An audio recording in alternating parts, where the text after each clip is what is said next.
Well, the ruling All Progressives Congress says it is rebuilding, and you wonder, rebuilding what? What exactly happened that now there's a need to rebuild? You recall that the last time the party had its NEC meeting, before yesterday's NEC meeting, well, we saw the dissolution of the Adams Oshomole-led NWC, and some other resolutions came out of it. Now we've seen another NEC meeting, and, well, there were 5 resolutions that came out of that meeting. We'll take a look at them in a moment. But to discuss some of the issues regarding the ruling APC and perhaps the plans for 2023, we have joining us this morning on the program Mr. Curtis Adigba, who is a lawyer and political consultant. He joins us from our Lagos studio, as well as Professor Isaac Obasi, a professor of public policy and industrial relations from University of Abuja. He joins us via Zoom this morning. Gentlemen, thank you for joining us on the program. Thanks Mr. Adigba, yes. Let me begin with you. I mean, the party says they're rebuilding.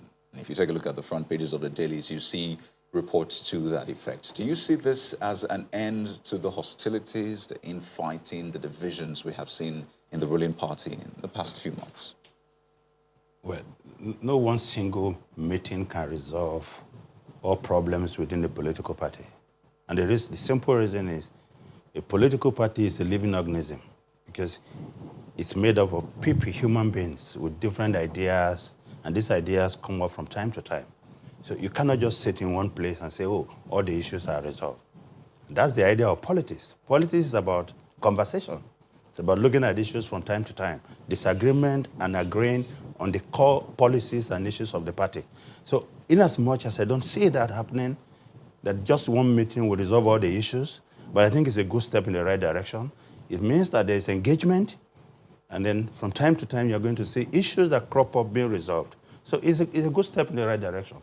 How significant is this good step in the right direction, and how far-reaching do you see it being, given that, just as you said, those issues have hardly even been scratched in the surface? I don't think so. You see, the truth of the matter is that I said, politics is about conversation.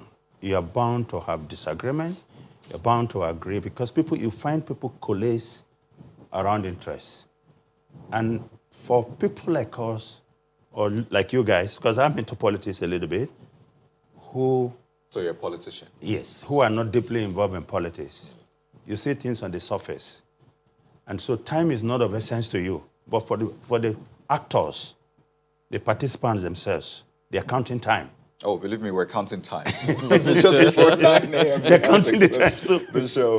This is the time to begin to take your position and plan on what happens in the next election cycle. Okay, and that was what led to the crisis in APC in the first place. Because you found out that it was a clash of factions within the same party. And you saw the dance around, the political dance around who should be in charge of the party after the former chairman was removed. And that led to all the kind of crisis until the National Executive Council met and said, look, this has got to stop. We need to have a new beginning. And Malabuni came in. And he's been working on that and trying to put the party in the best possible position for the party to take off from there. That process has not been concluded, and that's what led to the extension. So the thinking was that by December we would be talking about the National Convention, but they're still not there. And that is why you've seen this move by the NEC extending the tenure for another 6 months. And don't forget that somebody had gone to court. And at the yesterday meeting, he was expelled because the party has the power to expel that person. You're already going into the resolutions from that meeting, but we'll get into that. But let's get Professor Obasi's opening statements. Okay, I guess we don't have him for now. We'll get back to Professor Obasi. But yes, taking a look at those resolutions, specifically the one that concerns Mr. Etta. Now, you said the case is in court, right? Do you see the decision that was made yesterday as some sort of good faith decision, especially because you say it's in court, and now it's a back and forth? It's not so much about good faith. You see, the political party is an organization with its own extant rules about how things should be done within the party. Now, you have clear provisions in the constitution of the party on what you should do if you are dissatisfied with certain things within the party. There are procedures that you must go through, exhaust, and if you are not satisfied, then you can go to court. Now, don't forget that the last NEC meeting before yesterday's one took a decision that all members of the party must discontinue actions that they have filed in court against the party in an attempt for the party to come together and find peace. Now, he went to court after that, because the way the matter was resolved, he wasn't happy about that. But he needed to trigger the internal mechanism and procedure of the party. And you think he didn't do that? Well, on the face of it, that's what the party is saying, that it did not take that option. It went to the court straight. Now, but my problem is here, is this, that we're then again planting the seed for more crisis. Because Mr. Etta is actually not the big masquerade, if you understand what is going on within the party. Don't forget that when the former national chairman was sacked by the NEC, the court gave an order suspending him. And then there was this circuitous activities within the party. First, it was Victor Giadom, recognized by one court, saying he should take over from Oshomola, in an interim status until things are. And then overnight, the ETA group came up, which was supposed to be the late former governor of Oyo State, who was then supposed to take over the party as national chairman. And in his absence, Mr. Etta came in. Now, what that tells you is that this is a proxy war. Victor was fronting for some guys. Etta is fronting for another guy. All within the APC? All within the APC. Because, of course, we can't deny the fact that there are factions at war within the party. And that is expected. If you look at how the APC came together as a party, because you had factions of different political parties melting into one to become, they have their different ideas about what should be done. But then they overlooked those differences in terms of core vision and perspective to all these issues, because then they had one major target, which was to take power from the then ruling party, the PDP. So as it stands now, you think the APC is still divided?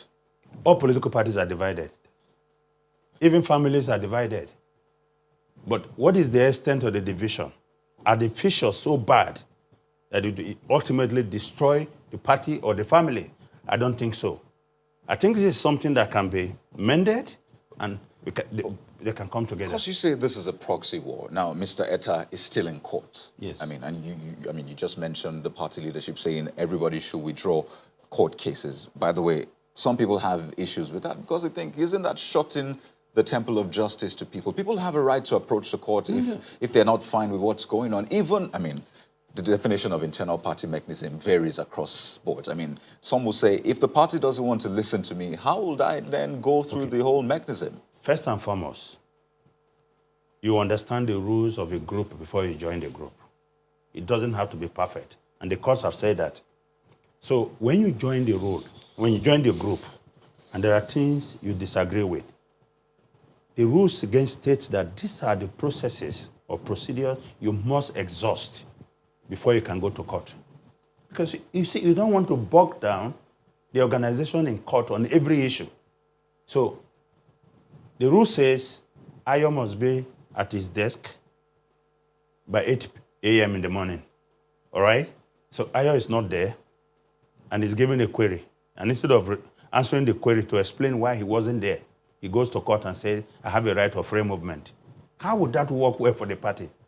So if you are dissatisfied with the situation, of course, nobody says you cannot go to court at all. But you also said something we need to take on the other guest. But you also said, earlier, you said, look, it's a function of individual interests. Yes. In whose interest will it be for him to go to the same people in the internal workings of the party to go and report a case where it's the very same people that he has those issues with that he is going to be discussing? Maybe we'll take that on when we introduce the next guest.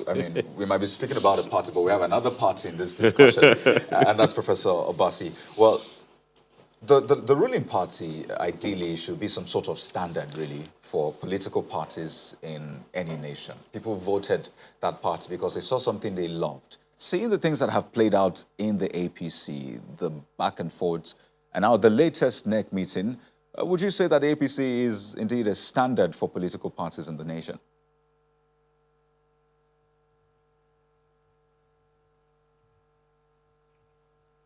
Hello? Yes, please go ahead. Hello? Is that supposed to be? Oh, absolutely, Professor Bassett, Oh, it's for great. you. Oh, great, great. Kyle, that observation is excellently made. The standard we are looking for is basically not there. The problem, like my co-participant has rightly pointed out, is the foundationally fractious nature of the merger as a ruling party. And it has not been quite glued. Those differences, initial differences, they have not been managed very properly. The different interests are still, which really he pointed out, we're asking him, whose interests are these actions being taken? Yes, they are. The interests are behind the scene fighting. And that's why you have not seen a very good foundation laid for the party as a ruling party. It didn't start today, and this is not a history of the political party. But one thing I have to say generally, is not just APC, is that in this country, political parties are definitely not, they've disappointed us. And my senior colleague, Professor Ladi, when parties you contest today in this party, the other day you're contesting, yeah, there is no principle guiding what they are doing, and it's purely based on the stomach and the control of the realms of power. I was asking Hello? I was asking Mr. Adigwa if he thinks that there are divisions within the APC still now, and he was trying to say, well, he doesn't think the divisions are huge enough. So just what do you think? Because we have members of the concerned APC members forum who are still against some of the resolutions. Yeah, I use my word. The first phrase I use is foundationally fractious. And it was in response to that comment he made. And if something is foundationally fractious, you see the cracks beginning to manifest as the thing goes on. If it's a building, you know what that means. The cracks will be recurring here and there over the years. That's actually what is happening. They need to work hard to glue themselves together to manage the dynamics of that particular thing they want to do in the light of changing circumstances in our country today. Well, with that meeting, Prof, how significantly do you see that meeting addressing some of those foundational fractures that you alluded to? Yeah, Ayo, that means the continuation of the war, the way I see it. Whether it is extension, whether it is waiver, whether it is expulsion, whether it is dissolution, watch the words. Dissolution, whether it's condemnation of the opposing party, the war continues. So I didn't see any light at the end of the tunnel from that meeting. They need to work harder. They need to work harder. And these political... I'm sure we'll get Prof back, but he's saying they need to work harder, and you seem to be speaking in the same vein, Mr. Adiba. So when that kind of comment goes out, the question then is, what else needs to be done that has not been done? You also alluded to the fact that there is a need to mend fences across board. What needs to be done that hasn't been done, and is it too slow for you? All political parties need to work harder. Because... We're discussing the AP. Yeah, and for the ruling party, it's even much, much more important that they work harder, because they're not only governing themselves, they're also governing the country. And if there is a disconnect between the party itself and the government, you could see it in the way things would pan out in the country. And that's why it's key that they get their acts right. But having said that, I think it's important people understand that a political party, again, is made up of human beings who come with different visions, ideas, and expectations. So when you come into a political party, and that's why I felt that some of the things that happened yesterday, they didn't quite go down well with me. For instance, when you said, oh, we donate our powers to you as NEC, we give it to you as the Standing National Working Committee to grant waiver to whoever wants to join the party. It should just come.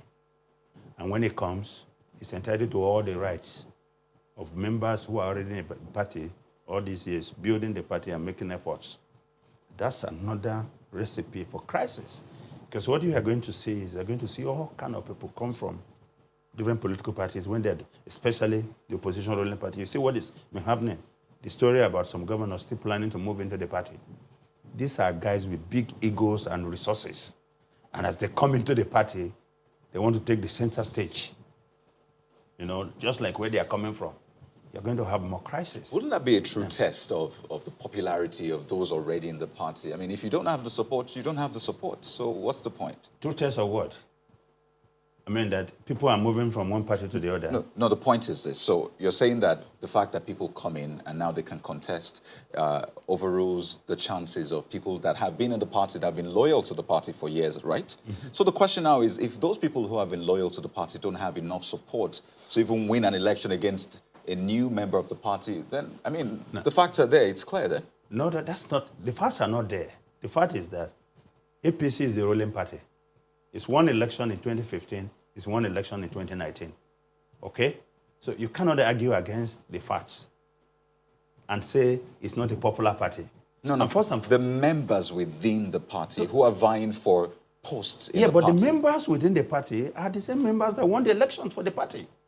So if I can understand the desire to expand and bring more people into the tent, but the problem is, are there mechanisms for massaging these big egos and resources people who are coming into the party with their own expectations? So you think the party is too weak is still too weak to take on new persons? It's not too weak to take on new people, but does the party have what it takes?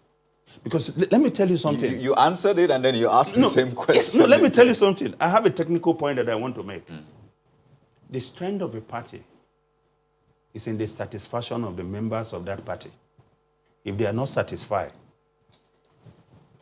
as new members come in and become more prominent or occupy a bigger stage than those other members, you also have a problem of them leaving the party, perhaps or becoming dissatisfied. Well, perhaps, something that has frequently happened is that of concessions, that, politicians generally usually make. You remember the build-up to the Edo elections, how, all of that conversation went on and there were some concessions. But let's ask Prof, this question that we have just raised now. So one of the issues, of course, you have also been hobnobbing around those resolutions. And one of the ones that we're looking at now is that opening, that concession, that laxity given to anyone else who wants to come into the party to come in now. For you, for Mr. Adigba, it's like, it's a recipe for crisis. For you, what is it? Well, it's been there before. I was making a point that seemed not to have gone through by the way you intervened. The point I was making that when political parties celebrate their success on the strength of people they poach from other parties, which my mentor, Professor Adamolako, calls political prostitution. When it does, that's a problem. That's indeed a problem. You need to win the hearts and minds of the citizens, the voters, rather than just catching the big fishes here and there. I don't think that approach, either way, whether it is PDP or APC or any other party, concentrating on getting the big guys and not satisfying the people who make democracy what it is. It's government of the people, for the people and by the people. So if you make it only problem of the elite, that is a problem. Well, it is also clear that, that comment was made, by the highest governing body of the ruling party, as we say it in Nigeria today. So that is one of the resolutions. And so now that resolution has been made. How do you see it being addressed? But just to put it forward, first of all, that we didn't interject you. It was a network challenge that, happened from your end, but, we've since overcome that. So how do you think the party can address this? That resolution has been made, and I don't see how the party can come back now and say, okay, we're changing our mind about this. Or is that something that you're expecting so as to gain more confidence of the existing members?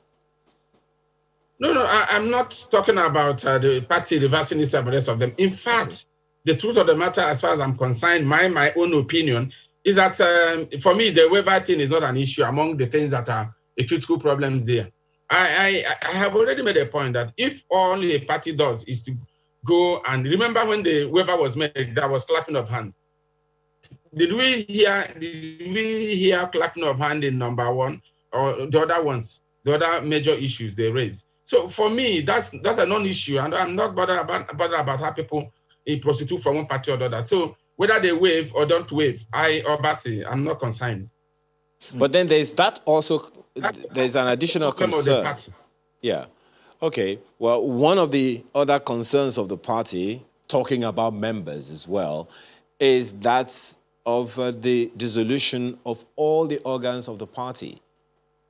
How much do you think that will affect the morale of members of the party at the ward, local government level, and the state level? Remember, historically, when control of the party, what he did was from the stronghold of Atiku Abubakar, the former vice president. What he did was to order a registration of all members from the ward.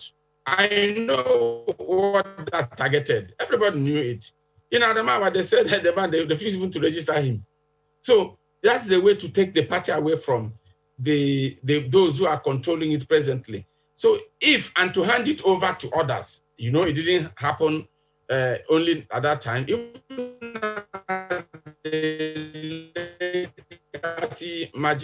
Merger that took place. Structures they were in control of the structural governors, and when the opponents migrated their party, they took the entire structures and gave it to them. It happened in Kano, it happened in Sokoto, it happened in a couple of other places. So definitely the problem will come out of it. The issue that will come is that how weighty are the people affected in terms of the influence they will have in dislocating or dislodging the party in so and so area where they're affected. But definitely, potentially, it is a problem. There is a plus, there is a minus. It depends on where the balance stays, whether it is more of a plus or more of a minus. Well, Mr. Adigba, as we wind down now, a lot of issues really, I'm sure we've not even scratched the surface. A lot of considerations. Like you said, there are a lot of factions in the party. But we're looking at a national convention being held, which is the highest organ meant to make decisions, basically to maybe solve these issues. There's a 2023 elections. Now, there are those who believe that this current caretaker committee is not telling the president the truth. For example, members of concerned APC members forum who have time and again said, well, this is not the way things should go. So he has asked that, what will be the resolution really? Do you see that national convention being the finality, just maybe? Well, first and foremost, I don't like when politicians talk about the truth. Whose truth? So I want to talk about facts. If the allegation is they're not telling the president the facts on ground, because when a politician tells you truth, he has so many sides. He wants his own version of the story to be the truth. Which one are you telling us now? So I would like to work on the facts. Okay, good. And the facts on ground is that we know there are crises. There is a crisis within the party. The president must understand that there is a division or divisions within his party, and he needs to work harder to bring all together. But having said that, you must also understand why APC had to dissolve their structure. Because once you allow new people to come in, I talked about the big egos and the big resources guys. And that is because of the absence of retail politics. Retail politics is a situation where the political party itself belongs to members of the party. You understand? So the party will go out like a company trying to sell shares and wool people. In the United States, for instance, even on campuses, you have the political parties having their wings in universities, recruiting young people to join the party. Once you have that kind of situation, you are not so much worried about who comes into the party. But what we have here is, because what we practice in all the political parties is wholesale politics. This guy is a big guy. Ayo is a big guy. Ayo is a governor, or Ayo has been a governor, and is the political leader of the state. If you get Ayo, you are going to get almost all the state. So bring Ayo in. So Ayo is coming into the party with his whole group. You cannot allow the political party structure that was in place before he crossed over to the party to stay. That means he's a stranger within the party. You've got to dissolve the structure of the party and give him a foothold. And so this is where the problem is. And I've been saying this, even in this studio, return the political party to the people. I think that's a brilliant place, really, to let it land. Thank you for letting us know about his plans, really, to... I was an example, Kennedy. Okay, brilliant. But gentlemen, we'd like to thank you so much. I mean, that was on a lighter note. Mr. Curtis Aduma, thank you for lawyer and political consultant, as well as Professor Isaac Obasi, Professor of Public Policy and Industrial Relations, University of Abuja. Thank you so much.